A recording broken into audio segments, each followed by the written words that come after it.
Assalamualaikum warahmatullahi wabarakatuh dan salam sejahtera. Aku Soleh Daim aka Sol dan aku ulas buku untuk korang.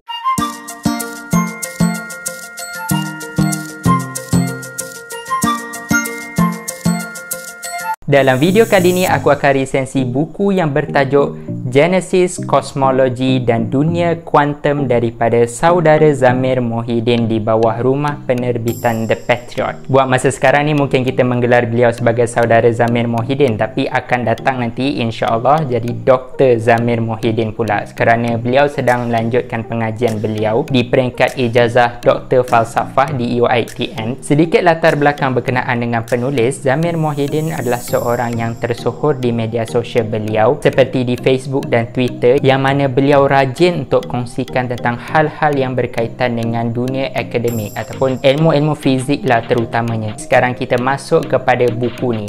Okey, aku akan pecahkan kepada 5 persoalan dan sepanjang video ni insya-Allah aku akan jawab satu persatu persoalan ni dan aku harap korang akan fahamlah dengan penjelasan aku buku ni berkenaan dengan apa. Persoalan yang pertama, buku ni pasal apa? Buku ni adalah berkenaan dengan permulaan alam semesta dan dunia kuantum. Okey, jadi bagi siapa-siapa yang kurang serasi dengan istilah kosmologi, kosmologi merupakan disiplin ilmu sains yang mengkaji tentang asal-usul alam semesta, bagaimana alam semesta ini bermula, bagaimana dia berkembang sehingga kini dan apa yang akan berlaku kepada alam semesta kita ini di masa akan datang nanti berdasarkan kajian-kajian kontemporari. Dia nak senang faham lebih kurang macam ni lah istilah biologi. Biologi diambil dari perkataan bios, logos. Bios tu kehidupan, logos tu kajian. Jadi life study, kajian pasal kehidupan lah, biologi. Untuk yang kosmologi pula adalah kosmos, logos, iaitu alam semesta dan kajian. Jadi kosmologi adalah kajian tentang alam semesta. Itu je. Manakala yang kuantum ini pula, kuantum bermaksud kuantiti tenaga tertentu yang boleh diserap atau dibebaskan oleh sesuatu sistem. Aku ambil contoh mudah iaitu sistem suria. Dalam sistem suria okey ada banyak benda, tapi aku cerita yang ringkas-ringkas je lah. Dalam sistem suria ada sebiji matahari dan kemudian dikelilingi oleh 9 buah planet.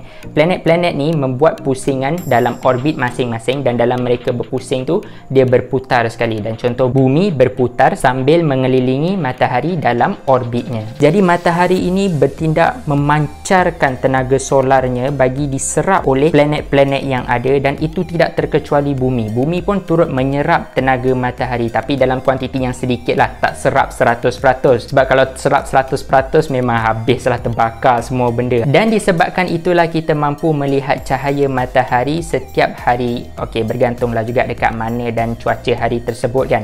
Tapi majoritinya kita boleh nampaklah dekat Malaysia ni kita terdedah dengan matahari bagi menjalani aktiviti-aktiviti harian kita. Matahari ni memang penting babe. Kalau tak ada matahari memang mampus kita semua. Okey, aku bagi contoh lain iaitu sistem panel solar. Okey, sistem panel solar, kita membentangkan panel-panel solar tu dekat kawasan-kawasan yang terdedah dengan cahaya matahari bagi sistem panel solar tersebut untuk menyerap tenaga-tenaga matahari untuk ditukarkan ke bentuk yang lain seperti bentuk elektrik bagi kegunaan manusia lah. Okey, jadi itulah definisi kuantum secara asasnya. Aku percaya penulis menggunakan istilah dunia kuantum disebabkan sifat-sifat kuantum itu sendiri. Kuantum ni dia bukan satu je tau, dia bukan sebiji je, dia ada banyak, dia ada macam-macam jenis dan macam-macam jenis tu pun kadang-kadang ada sifat-sifatnya yang tertentu. Jadi rumusan ringkasnya buku ni adalah memerihalkan tentang kajian alam semesta dan juga dunia kuantum. Oh ya, tak terkecuali juga ada disebutkan sekali saintis-saintis dan fizikawan yang terlibat dalam kajian-kajian kontemporari. Persoalan yang kedua, apa laras bahasa buku ni? Okey, buku ni menggunakan laras bahasa yang mudah difahami sejajar dengan standard penulisan pop ilmiah. Untuk siapa-siapa yang tak tahu, pop ilmiah tu ringkasan kepada popular ilmiah lah, yang mana dia menuliskan berbenda ilmiah ni tapi dalam istilah-istilah yang popular, bukan istilah-istilah yang terlampau ahli dalam bidang tertentu, yang mana kalau terlampau ahli sangat nanti orang-orang awam tak berapa faham kan. Jadi maksudnya buku ni menggunakan bahasa yang mudah sahaja. Dan bagi aku yang menariknya, buku ni turut menyertakan sekali gambar-gambar tau. Tak kisahlah gambar-gambar saintis dan fizikawan yang terlibat ataupun gambar-gambar yang model dan konsep yang diterangkan sekali. Macam contoh diceritakan pasal planet sistem suria, jadi dia bagilah gambar matahari dengan barisan planet-planet yang ada dalam sistem suria itulah. Dan yang paling menarik sekali aku rasa adalah apabila penulis menggunakan analogi daripada kehidupan seharian kita. Jadi masa penulis menerangkan konsep-konsep tersebut, kita akan lebih mudah nak membina korelasi antara konsep tersebut dengan kehidupan seharian kita. Kita boleh bayangkan, oh kalau benda ni macam tu, hasilnya dia akan macam ni. Jadi itulah yang aku rasa bagusnya pasal buku ni. Persoalan yang ketiga, tersusun ke tak bab-bab yang ada dalam buku ni? Jawapannya tersusun dalam bentuk yang berantai. Berantai maksud kat sini adalah saling berkait rapat antara satu sama lain lah. Dia berkait rapat, dia berantaian. Korang jangan fikir dia berantai macam surat berantai tu. Surat berantai tu yang macam sebarkan ke 20 kenalan anda bagi mengelakkan anda bertukar menjadi kucing. Sebarkan kepada 20 orang asing supaya mengelakkan anda menjadi zombie yang lemah, zombie COVID-19 yang tak berotak, yang bengap. Kepala otak dia. Okey, jadi buku ni saling berkait rapat antara satu sama lain, yang mana dekat bab-bab yang terkemudian dia akan ada selitkan sekali apa yang telah diterangkan dekat bab-bab yang sebelumnya. Jadi aku pun tak menggalakkan kalau korang baca buku ni secara langkau. Seeloknya bacalah secara tertib dari awal sampailah ke akhir tanpa langkau mana-mana bab sekalipun. Sebab aku bimbang korang akan mengalami kesukaran untuk memahami konsep yang diterangkan kalau korang baca secara langkau. Okey, persoalan yang keempat, kenapa korang kena baca buku ni? Okey, aku percaya ada dua sebab kenapa korang kena baca buku ni. Sebab yang pertama adalah bagi membuka minda korang dalam memahami dan melihat dunia sains ini. Maksudnya contoh macam melihat dalam sudut pandang yang baharu lah, ataupun dalam erti kata lainnya meluaskan pemikiran. Sebab kalau kita termaktub dekat satu cara pemikiran sahaja, kita mungkin akan mengalami kesukaran untuk memahami apa yang sering berlaku dalam bidang sains. Dek kita berfikiran tertutup. Jadi disebabkan itulah aku percaya salah satu sebab korang kena baca buku ni adalah bagi meluaskan pemikiran korang. Sebab yang kedua korang kena baca buku ni iaitu bagi memupuk rasa cinta korang akan ilmu kosmologi atau astronomi. Senang cakap ilmu fizik lah macam tu. Sebab aku pada asalnya pun aku tak berapa minat sangat dengan berbenda astronomi atau kosmologi ni kan. Tapi lepas aku baca je buku ni, aku terus penuhkan enjin carian aku dekat YouTube tu dengan berbenda yang berkaitan dengan gargantua atau black hole, wormhole, general relativity theory dan berbenda lain yang berkaitan dengan ilmu-ilmu astronomi ni lah. Tak adalah aku betul-betul nak mengkaji secara mendalam, tapi aku minat nak ambil tahu disebabkan aku baca buku ni. Jadi maksudnya kalau korang nak berjinak-jinak dengan ilmu kosmologi atau astronomi atau fizik secara keseluruhannya, aku galakkan korang baca buku ni. Jadi itulah dia dua sebabnya yang tersebut. Pertama, membuka minda korang. Yang kedua, memupuk rasa cinta akan ilmu sains. Persoalan kelima, bab apa yang paling aku suka? Okey, yang kelima ni sebenarnya bersifat peribadi, sebenarnya tak ada kena-mengena dengan korang pun.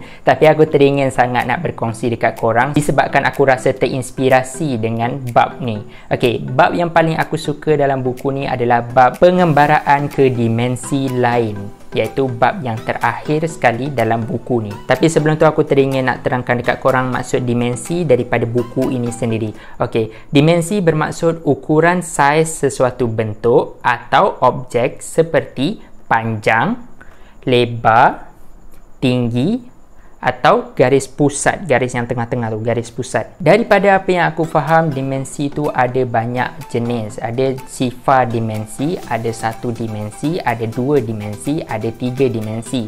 Dan kita hidup dalam dimensi yang ketiga ni. Okey, aku paling tertarik apabila penulis menceritakan tentang flatland dan penulis kaitkan sekali dengan filem Interstellar tahun 2014 arahan Christopher Nolan. Sebab dalam filem tu ada adegan yang mana si bapa ataupun Joseph Cooper, watak utama, beliau memasuki satu dimensi yang lebih tinggi berbanding dimensi yang kita ada sekarang ni. Macam contoh sekarang kita dekat dimensi ketiga kan, beliau telah memasuki satu dimensi yang lebih tinggi iaitu dimensi keempat atau mungkin dipanggil dimensi kelima. Okey, aku minta maaf sebab aku tak dapat nak jelaskan dengan baik pasal dimensi yang lebih tinggi ni, tapi aku teringin nak cadangkan korang supaya tengok video ni. Video daripada saluran YouTube Ajar, yang mana dalam video ni saudara Haziq telah menjelaskan menjelaskan dengan sangat baik dan sangat komprehensif berkenaan dengan dunia dimensi keempat, iaitu dimensi yang lebih tinggi berbanding dimensi yang kita tengah duduki sekarang ni. Dan bila aku tengok video tu pun baru aku boleh mula membayangkan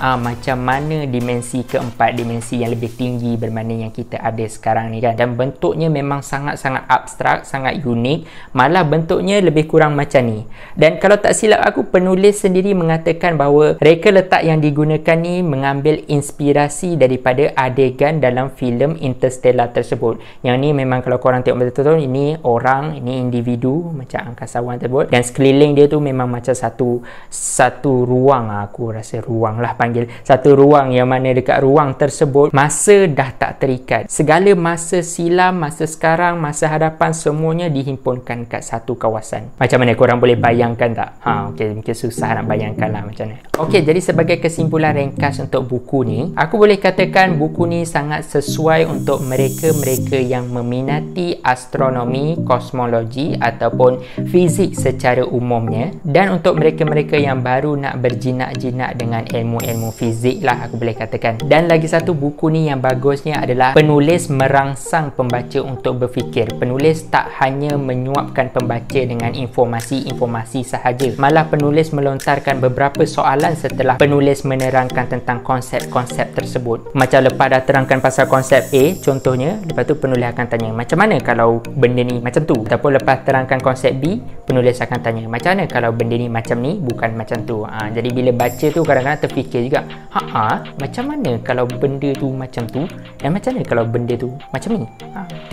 Itulah yang bagus ni, iaitu dia merangsang orang berfikir. Baiklah, kita dah sampai ke penghujung video. Tibalah masa untuk aku mengucapkan terima kasih kepada korang kerana telah menonton sampai ke akhir video ni. Jadi jangan lupa tekan like dan subscribe, tekan juga butang kecil loceng dekat bawah tu supaya korang tak terlepas video baru daripada aku. Dan kita jumpa lagi di video akan datang.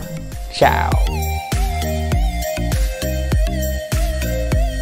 Oh ya, kawan-kawan sekalian, kalau korang perasan tripod dekat belakang tu dah hilang sebab aku guna tripod tu sekarang. Yalah, ada orang yang tegur, tripod kat belakang tu tak nak guna ke? Jadi itulah sebabnya akhirnya aku guna tripod ni sekarang. Okey, tu je, bye-bye.